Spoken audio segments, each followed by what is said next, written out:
The summer of 1914 was unusually warm in Sarajevo. The sun sat lazily over the rooftops, casting golden light on cobbled streets, unaware it would soon shine on the spark that would ignite the world. In the heart of the Austro-Hungarian Empire, Archduke Franz Ferdinand, heir to the throne, traveled with his wife Sophie in a modest open-top car. It was meant to be a gesture of goodwill, a peaceful visit to the recently annexed Bosnian province. Instead, it became a dance with fate. Waiting on the street was a nervous 19-year-old Bosnian Serb named Gavrilo Princip, part of a nationalist group called the Black Hand. He carried a pistol in his pocket and a storm in his heart. Earlier that day, a failed bomb attack by his co-conspirators had thrown the schedule into chaos. The Archduke, shaken but unharmed, insisted on continuing the visit. But when his driver took a wrong turn near the Latin Bridge, he brought the royal couple face to face with Princip, who was still lingering nearby. 2 shots rang out. The first pierced Ferdinand's neck, the second struck Sophie in the abdomen. Within minutes, both were dead. The world, however, had only begun to bleed. Hello everyone, welcome back to the channel. Or if you're new here, we are the Huddle Content. If you love content that makes you think, really think. Don't forget to like, share and subscribe and hit that bell so you never miss a video.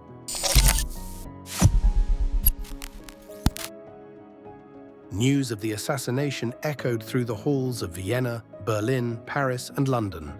In palaces and parliaments, men in tailored uniforms and polished boots debated honor, vengeance, and alliances that had long been drawn in ink and secrecy.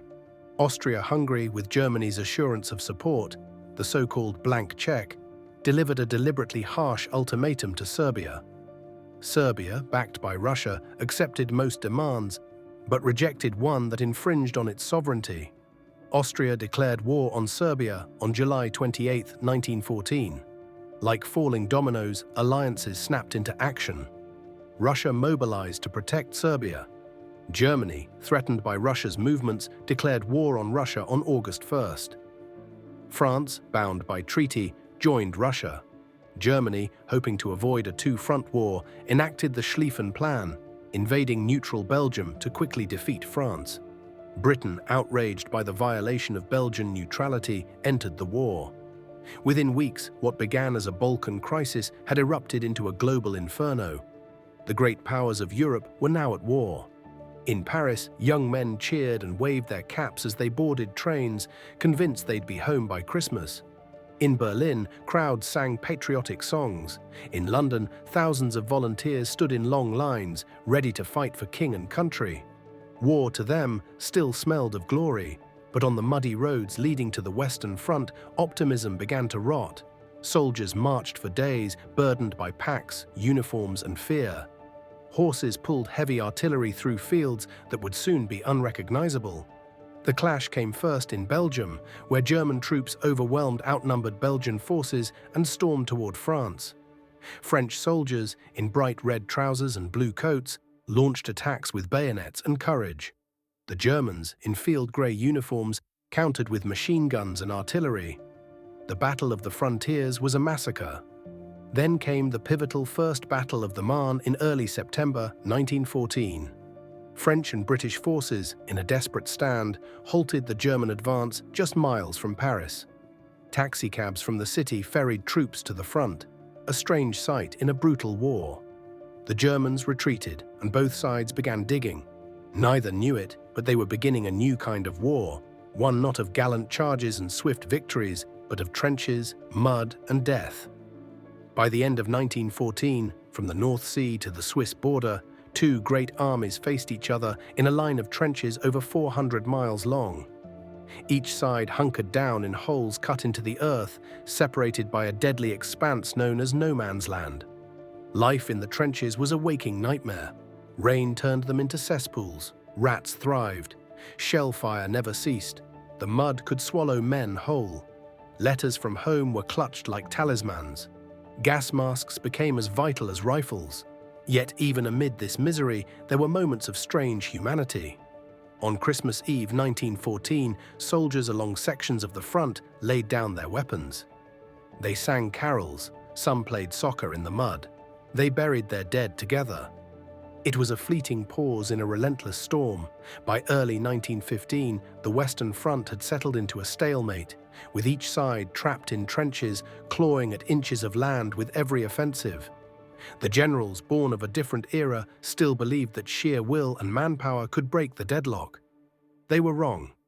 Meanwhile, far from the French countryside, other parts of the world were being pulled into the whirlpool.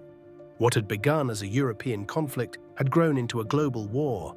Colonies from Africa and Asia were summoned to fight, and the seas became hunting grounds. While the Western Front stood still, the war in the East surged like a storm. The Russian Empire, vast and ill-equipped, faced the better-trained German and Austro-Hungarian forces. Early Russian successes in Galicia were met with devastating defeats in East Prussia, most notably at the Battle of Tannenberg in August 1914, where German generals Hindenburg and Ludendorff decimated a Russian army twice their size. But the Eastern Front, unlike the West, lacked the deep trench networks. It was a war of movement, of cavalry charges and sweeping maneuvers over frozen plains. Millions of soldiers died, but the line was never fixed. Russia, poor in infrastructure and racked by internal dissent, struggled to keep its armies supplied and its people fed. By 1915, the Central Powers pushed the Russians back, launching the Gorlitz-Tarnów offensive, recapturing lost ground and showing just how vulnerable the Tsar's army truly was. The cracks in the Russian Empire, hidden under imperial pomp, were widening. To break the deadlock, the Allies looked to new fronts. The Ottoman Empire, siding with the Central Powers, had closed the Dardanelles Strait, cutting off Russia from aid. Winston Churchill, then First Lord of the Admiralty, championed a bold plan: land Allied troops on the Gallipoli Peninsula, capture Constantinople, and knock the Ottomans out of the war. The campaign began in April 1915. British, French, Australian, and New Zealand troops landed on rocky beaches under relentless machine gun fire. What was meant to be a swift victory became a nightmare. The Ottomans, led by the determined Mustafa Kemal, later known as Ataturk, held the high ground. The Allies, unable to advance, dug in, just as they had in France. Heat, disease, and dehydration added to the horror. The Anzac troops, many seeing war for the first time, learned quickly that heroism often ended in silence. By the end of the year, the Allies withdrew. Over 250,000 casualties had achieved nothing.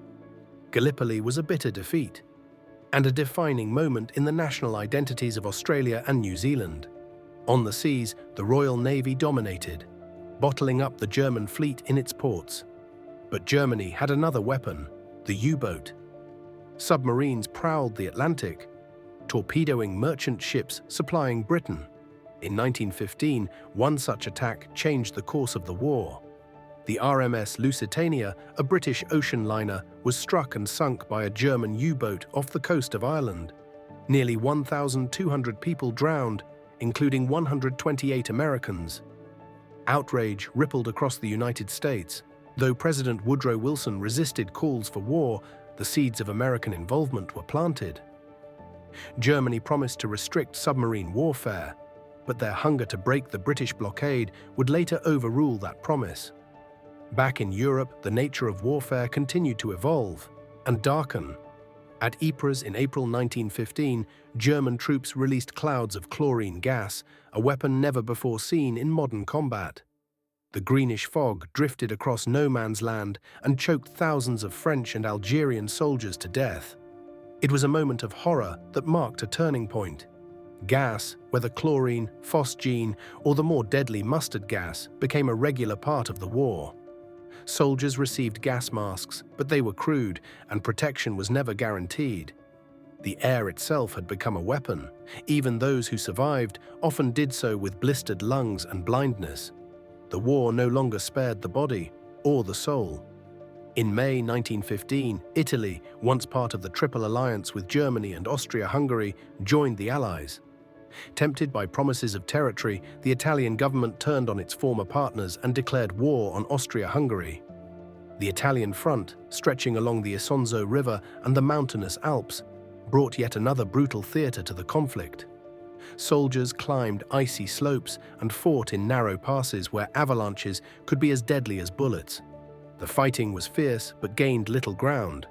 Like the Western Front, it became a battle of attrition. Thousands perished in assaults that shifted the front lines by mere feet. As the war dragged into its second year, cracks began to show. Not just in empires, but in the hearts of the people. Families grieved over sons lost in distant trenches. Rationing tightened, cities dimmed their lights, propaganda posters promised glory, but the letters from the front told of blood and madness. In Britain and France, conscription was introduced. In Germany, food riots erupted as the British blockade starved the population. In Russia, revolution brewed in the cold, hungry streets of Petrograd. But the leaders pressed on. Each side believed that one more push, one more offensive, could end it all. They were wrong. By 1916, the war was no longer a clash of armies. It was a storm devouring everything in its path. Nations, landscapes, hopes. Across Europe, millions had already died, and yet the great generals were still searching for that elusive breakthrough. What came instead was a year of monumental battles and even greater suffering. In February 1916, the Germans launched an assault on the French fortress city of Verdun, a place of immense national pride. The plan, crafted by General Erich von Falkenhayn, was not to win ground, but to bleed France white. He believed that if the French were drawn into defending Verdun, they would pour men and resources into it until they collapsed from exhaustion. The French, indeed, refused to surrender. Under General Philippe Pétain, they took up the cry, "They shall not pass." For 10 long months, the battle raged. Shells rained by the millions, turning the forests of Verdun into charred stumps. Hills were flattened, villages disappeared. Soldiers lived like animals in mud and ruin, their world reduced to smoke and screams.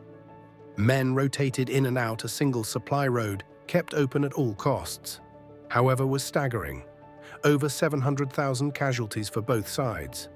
And after all that death, the lines had barely moved. In response to Verdun, and to relieve pressure on their French allies, the British launched their own massive offensive along the River Somme in July 1916. It was to be the largest British military effort in history to that point, and for many, it became a symbol of the futility of the war. At 7:30 a.m. on July 1st, the whistles blew. British soldiers climbed out of their trenches, expecting that the week-long artillery barrage had destroyed the German defenses. Instead, they were met with a wall of machine gun fire. On that first day alone, nearly 60,000 British soldiers fell, the worst day in British military history. Entire units of young volunteers, PALS battalions formed from the same towns and neighborhoods, were wiped out in minutes. The battle raged for 5 months. New weapons made their grim debut, the tank, slow and clumsy, but terrifying. Still, it changed little. By November, over 1 million men had become casualties for a gain of about 6 miles. The fields of the Somme were soaked with blood. The dreams of a generation died in the mud. While the trenches remained the heart of the war, the skies above had become a new battleground. In the early days of the conflict, pilots waved at one another or took pot shots with pistols. But by 1916, the dogfight had been born. Fighter planes, agile and armed with synchronized machine guns, dueled in the clouds. Men like the German ace Manfred von Richthofen, the Red Baron, rose to fame, credited with dozens of kills. These flying knights captivated the public imagination, offering a rare glimpse of individual heroism in an otherwise faceless war. But the air war was deadly, and most pilots lived only weeks after reaching the front. Below, civilians watched the skies with dread as German Zeppelins and bombers began dropping explosives on British cities. The home front was no longer safe. In the east, 1916 marked the beginning of the end for the Russian Empire. Despite a brief resurgence during the Brusilov offensive, which tore through Austrian lines and inflicted massive casualties, the Russian army was bleeding out. Supplies were scarce. Morale collapsed. Back home, the Tsarist regime was unraveling. Hunger gripped the cities. Soldiers deserted.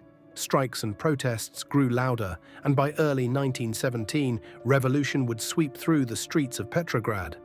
But even as Russia crumbled, the war ground on.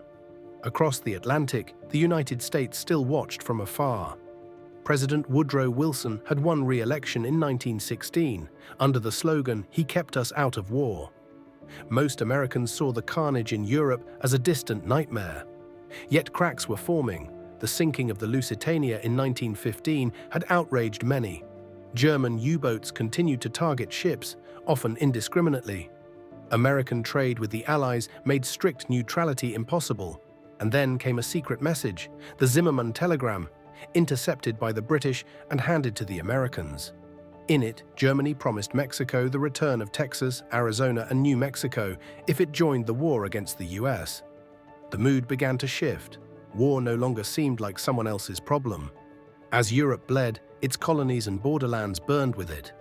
In Africa, colonial troops fought skirmishes far from home. In the Middle East, British intelligence supported an Arab revolt against the Ottoman Empire, with promises of post-war independence. A British officer, T.E. Lawrence, later known as Lawrence of Arabia, helped unify Arab tribes in a guerrilla campaign. The desert became a new front. The war had truly become global. Back in the trenches, soldiers came from every corner of empire. Indian, Algerian, Senegalese, Canadian, and New Zealand troops fought and died for lands they had never seen. The sun never set on this war. By the spring of 1917, the world seemed irrevocably changed. The once vibrant cities of Europe had become graveyards of broken architecture, while the trenches had swallowed the lives of millions. The old certainties were fading. In the chaos, men still believed in the possibility of victory, but what would victory even look like in a world that had been so profoundly altered? In April 1917, after years of watching from the sidelines, the United States formally entered the war. The decision was not taken lightly. President Woodrow Wilson, who had preached peace and neutrality, now saw the war as a fight to shape the future, a battle to make the world safe for democracy. The US Army was small, unprepared, and poorly equipped, but it brought fresh energy to the conflict. The arrival of American troops, known as the AEF, American Expeditionary Forces, boosted the Allies' morale, and they quickly turned the tide on the Western Front. They didn't just bring manpower, they brought new tactics, including a focus on rapid movement, which was starkly different from the stagnant trench warfare. America's involvement also shifted the balance of the war financially. The Allied powers, particularly Britain and France, had relied heavily on American loans and supplies. And now that the US was committed to the war, its industrial capacity became a crucial lifeline. However, the war's toll was evident. By 1917, the human cost of the conflict had shattered entire generations. In Britain, the loss of so many young men would forever change its social fabric. The same could be said for France, where towns and villages were devastated, their population decimated. As the Allies gained ground in the West, the situation in Russia became increasingly dire. By March 1917, after months of food shortages, military defeats, and discontent, the Russian people had risen up in revolt. Tsar Nicholas II was forced to abdicate, ending centuries of Romanov rule. A provisional government took over, but it struggled to maintain control. The war, however, continued to drain Russia's resources and men. The promises of peace made by the new government rang hollow to a population tired of war. The Bolshevik Revolution followed in October 1917, led by Vladimir Lenin, who promised peace, land, and bread to the people. The Russian Empire crumbled, and Russia withdrew from the war in 1918, signing the Treaty of Brest-Litovsk with Germany. With Russia out of the conflict, Germany could shift its forces to the Western Front, but the Allies were far from defeated. The Central Powers had, in fact, overstretched themselves. The world had already been reshaped, and no matter how hard they fought, the old order was slipping away. The war had gone on so long that it seemed impossible to imagine it ending. But in the spring of 1918, the final phase began. Germany, emboldened by its success on the Eastern Front, launched a series of offensives against the Allies in the West. These attacks, known as the Spring Offensives, were desperate efforts to break the deadlock before the arrival of more American troops could tip the balance. At first, the Germans gained ground, but their success was short-lived. Their attacks were not coordinated enough to deliver a decisive blow. The Allies, with fresh American reinforcements, launched a counteroffensive in August 1918, known as the 100 Days Offensive. This series of attacks pushed the Germans back, reclaiming lost territory and inflicting heavy losses on the exhausted German forces. The tide of war had decisively turned. The collapse of the Central Powers was imminent. As the war entered its final stages, the foundations of empires began to crack. In Austria-Hungary, nationalist movements stirred as different ethnic groups demanded independence. The Austro-Hungarian Empire, already stretched thin, began to fall apart. The Ottoman Empire, facing multiple defeats in the Middle East and Balkan territories, also began to unravel. The Ottomans were no longer able to hold their vast empire together, and the seeds of modern-day Turkey were sown in the aftermath. In Germany, morale had collapsed. Soldiers were deserting the front lines, and mutinies spread throughout the military. The Kaiser, Wilhelm II, faced growing pressure to abdicate. On November 9, 1918, he did so, fleeing to exile in the Netherlands. The German Empire was no more. On the morning of November 11, 1918, after 4 long years of brutal fighting, the guns finally fell silent. At 11 a.m., the armistice was signed. The war was over. Europe was shattered, its people broken. The armistice brought an end to the fighting, but not the pain. Millions of men had died, and the landscape of Europe was a barren wasteland. Cities lay in ruins, fields had been stripped bare, and entire generations had been lost. The formal peace negotiations began in January 1919 at the Palace of Versailles in France. The victorious Allied powers, led by Britain, France, and the United States, met to carve up the spoils of war. The Treaty of Versailles, signed on June 28, 1919, imposed harsh penalties on Germany. The country was forced to accept full responsibility for the war, pay enormous reparations, and lose significant territory. The war had been blamed on Germany, and the treaty's punitive measures would sow the seeds of resentment that would lead to World War II just 2 decades later. For the other empires, the treaty meant the end of their reigns. Austria-Hungary, the Ottoman Empire, and the Russian Empire had all collapsed, and new countries were carved out of their old territories. But the peace was fragile. The cost of the war had been too high, the wounds too deep. The Treaty of Versailles was meant to bring peace, but it had sown the seeds of future conflict. When the guns fell silent, the world was forever changed. The Great War, as it came to be known, had redefined the very notion of conflict. It was no longer about the glory of battle, but about the suffering of millions. New weapons, like tanks, airplanes, and poison gas, had rendered the old ways of warfare obsolete. Entire generations were lost, and the landscape of Europe was irrevocably altered. The war had ended in victory for the Allies, but the price had been astronomical. The echoes of those 4 years of suffering would reverberate throughout the 20th century, shaping the future in ways no one could yet understand. For those who had survived, the war was not just an event. It was a memory that would never fade, a shadow that would hang over them for the rest of their lives. And for those who had lost loved ones, the grief would never be fully healed. The Great War was over, but its legacy, its fire and its shadow remained. If you enjoyed this deep dive, smash that like button, subscribe for more content, and don't forget to leave your comment below. Have a great rest of day.